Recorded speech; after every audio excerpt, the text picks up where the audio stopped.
বাড়িতে আজকে কি কি রান্না হলো মা? এই দেখো বন্ধুদের দেখিয়ে দাও, যে সাদা ভাত। হ্যাঁ, সাদা ভাত। এই যে ডাল, মুসুরির ডাল করেছি, পাতলা করে মুসুরির ডাল করেছি। আর এই যে আলু আলু মাখা, আলু পেঁয়াজ লঙ্কা দিয়ে, শুকনো লঙ্কা দিয়ে মেখেছি।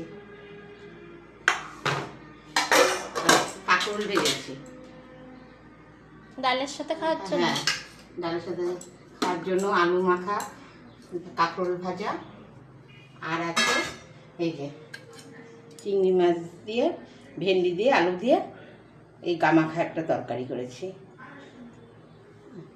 আর এই যে সঙ্গে রয়েছে লেবু, ডালের সাথে খাওয়ার জন্য। আর কিছু করিনি আজকে। আজকে এগুলোই হয়েছে তাহলে? হ্যাঁ হ্যাঁ, এগুলোই রয়েছে। ঠিক আছে।